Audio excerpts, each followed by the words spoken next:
Okay, very quickly, this is just a minute or so from a Champions League game 2 seasons ago between Bayern and Manchester City. Guardiola's first year at Bayern. They are winning this game 3-0 in the 66th minute, and they are running City ragged and keeping the ball very easily. I'm going to let you watch a minute or so, and then we'll talk about why they're so effective at keeping possession and maybe things City could have done differently to make it a little more difficult.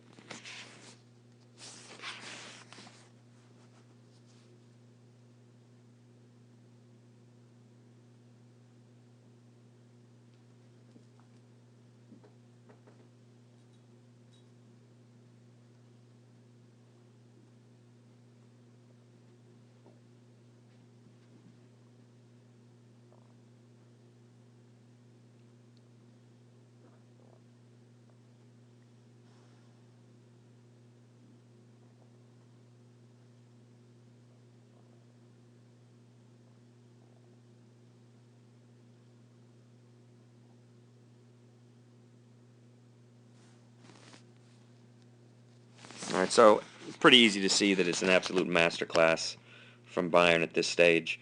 Let's focus on them at first. The reason teams can keep the ball effectively is always the same: support for the player with the ball, options. There are always options available to the player with the ball. He's in space. You can see he's got options there. He can come back this way. And there's no real effective pressure from any of the City players at this stage. Closest player to the ball is maybe 10, 12 yards away. This one's 15, this one's 20. This is all 35, 40 yards from goal, so they're really just not close enough to the ball.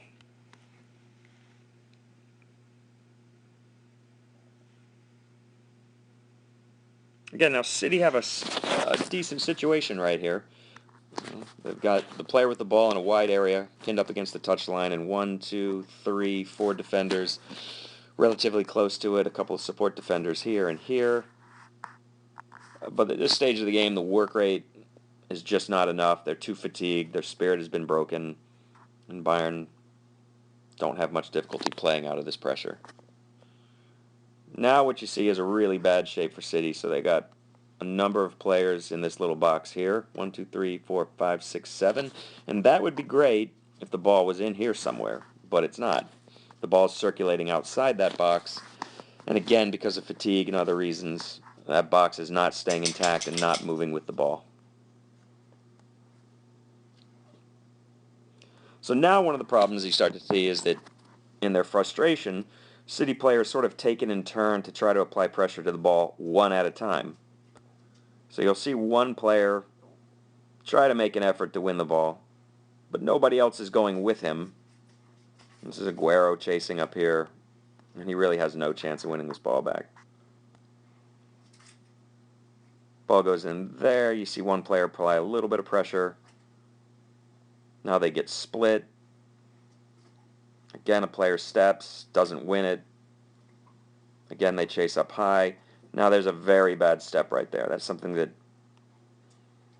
you cannot have this player trying to step and win a tackle when the player on the ball has time and space and sees him coming and sees that he's got other options.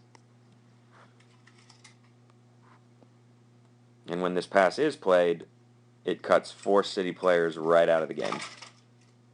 Leaves these back here exposed, with Bayern players running at them, and the player on the ball only 35 or 40 yards from goal, with 10 or 12 or even 15 yards of space to carry the ball.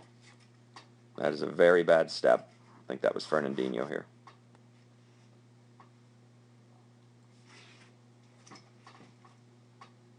And City survived that time, but again, they were 3-0 down at the time, and it was really too late for them to make a game out of this.